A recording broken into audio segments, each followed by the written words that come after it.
72 hours ago, I published what I thought was the most explosive baseball conspiracy ever uncovered. Then Charles Rack 8044 left a comment that didn't just correct my timeline errors. He accidentally led me to a federal conspiracy documented by Sports Illustrated in 1990 that's been hiding in plain sight for 35 years. What investigative reporter Jill Lieber documented reveals serious questions about institutional handling of the case. Most people think my commentator, that's me, just caught simple errors about dates and team affiliations. Fair corrections that any baseball fan would make, right? But when I went back to my sources, specifically Sports Illustrated's investigation titled Bad Job Baseball and the New York Times coverage by Murray Chass, I found documented evidence of systematic problems in baseball's investigation. According to Sports Illustrated's investigation, federal investigators offered Howard Spira $100,000 and witness protection to testify against organized crime figures. Spira has been indicted on those charges. The same witness baseball dismissed as not credible while using his information to destroy George Steinbrenner. But here's what the documents reveal about institutional decision-making. And now, another possible stain on baseball is being investigated. The $40,000 payment by New York Yankee owner George Steinbrenner to self-described gambler Howard Spira. Sports Illustrated documented that this wasn't incompetence. This reveals concerning patterns in how the investigation was conducted. Let me tell you what Sports Illustrated documented about the FBI's assessment of Howard Spira's credibility. According to their investigation, according to two sources familiar with the situation, the FBI offered in 1986 to pay him $100,000 and put him into the federal witness protection program if he would testify against mob figures. Think about this timeline. In 1986, the FBI, the same agency that takes down organized crime, trusted Howard Spira enough to offer him witness protection and 6 figures in cash to testify against mob figures. Sports Illustrated documented the smoking gun. The fact that the FBI wanted to use him as a witness suggests that federal investigators put more stock in his credibility than baseball did. But here's where it gets insane. According to the New York Times, George Steinbrenner was anxious to hear what Spira had to say about Dave Winfield. The Times documented Steinbrenner telling Spira, "I haven't changed my mind at all. I'm anxious to hear what you want to tell me, what you have to say."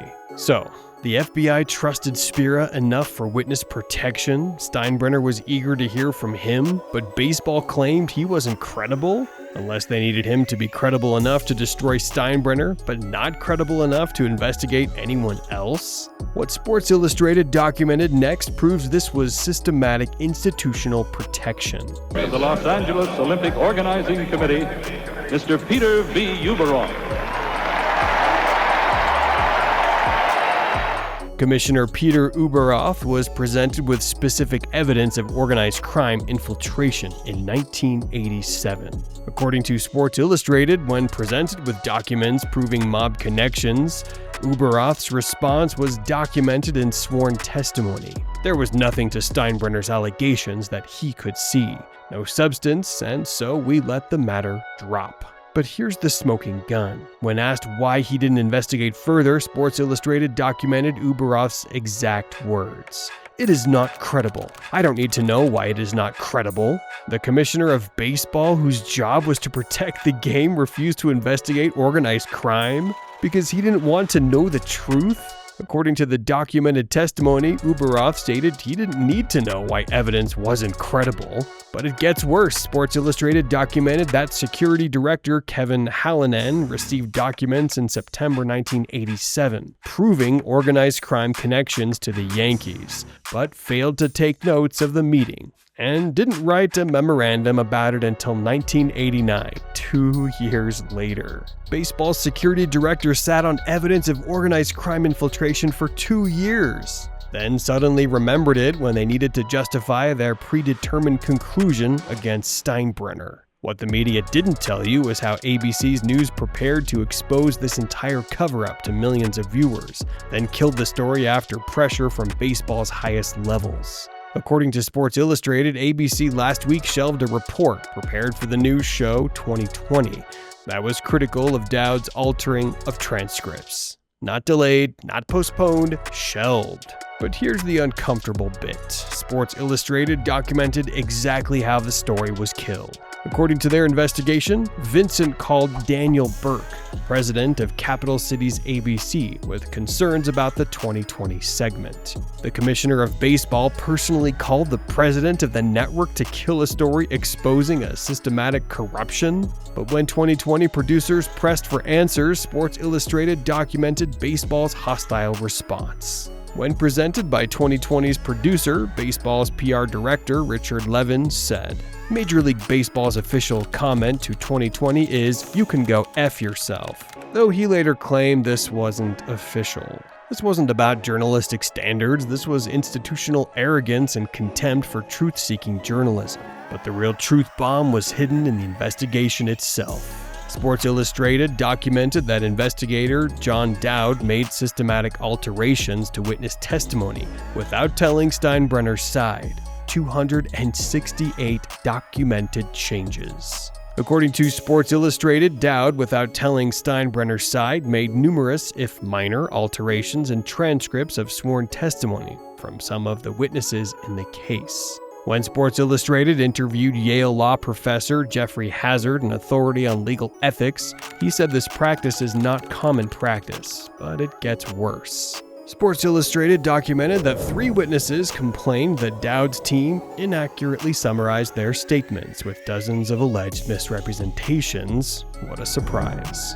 One witness sent Commissioner Vincent a 15-page response listing more than 24 alleged inaccuracies. Another sent a 6-page affidavit correcting 15 alleged misstatements. A third wrote to correct multiple misrepresentations. This wasn't about truth. This was about manufacturing predetermined conclusions while appearing to conduct a legitimate investigation. But here's where Sports Illustrated documented the most damning evidence of systematic protection. Identical behavior treated completely differently based on institutional power. According to Sports Illustrated, Dave Winfield initially denied lending Spira money, telling the New York Daily News, "Give me a break, I never gave him any money." But when Spira produced a photocopy of the $15,000 check, Winfield then acknowledged that he had indeed made the loan, though he said he couldn't remember what the money was for. I don't know about you, but if I write a check for $15,000, I know what it's for. Sports Illustrated documented that multiple sources confirmed Winfield knew Spira was a gambler when he made the loan. I gave George all the information and all the dirt that he needed to destroy Dave Winfield and his reputation. Result: never investigated. Lou Piniella was accused of gambling discussions. Sports Illustrated documented that baseball didn't interview Piniella until April 1990, 14 months after Spira had made those allegations to baseball, and then they largely confirmed their questions to Steinbrenner's activities. They asked Piniella if he knew Spira. He said no. Case closed. But here's the kicker. Commissioner Vincent issued a press release claiming the investigation was thorough. But Sports Illustrated documented that contrary to what Vincent said in his press release, Dowd conducted his only interview with Piniella before the July hearing. George Steinbrenner paid the same gambler $40,000 and was honest about it. Result: banned for life. But the most damning evidence Sports Illustrated documented was how baseball protected organized crime infiltration while targeting individuals. Documents given to the baseball investigation in September 1987 mentioned Joey Caretti, who turned out to be Joseph Caridi, a reputed associate of the Colombo crime family, who was in charge of Colombo gambling operations from 1983 to 85. Sports Illustrated documented that Caridi was now serving 5 to 15 years in an upstate New York prison for robbery, assault, coercion, and criminal usury. This was a major organized crime figure with direct connections to Yankees personnel. But when Sports Illustrated asked Commissioner Vincent if Caridi's name meant anything to him, the commissioner shook his head no.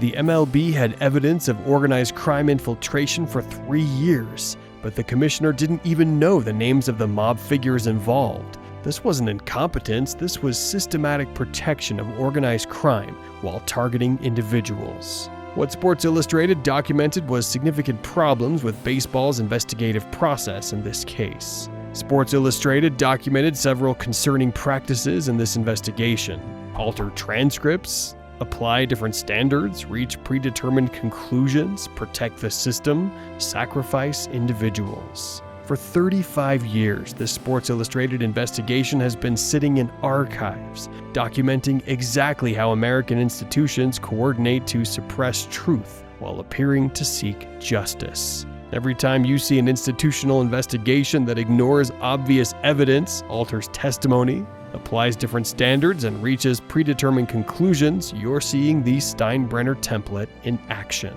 The evidence is overwhelming. Sports Illustrated and the New York Times documented a systematic conspiracy involving federal investigators, network executives, and baseball commissioners to protect organized crime infiltration, while destroying individuals who threaten the system. This wasn't about George Steinbrenner's guilt or innocence. The documented evidence raises questions about how this investigation was conducted. And the most disturbing part, according to the documented evidence, this system didn't just survive, it thrived. If this 35-year cover-up documented by Sports Illustrated shocked you, you need to see how this same methodology was used in other major baseball scandals. Subscribe for more investigations the league doesn't want you to know about. And let me know in the comments, what other institutional cover-ups should I investigate next? The Sports Illustrated investigation from 1990 documented significant concerns about this case that deserve continued scrutiny.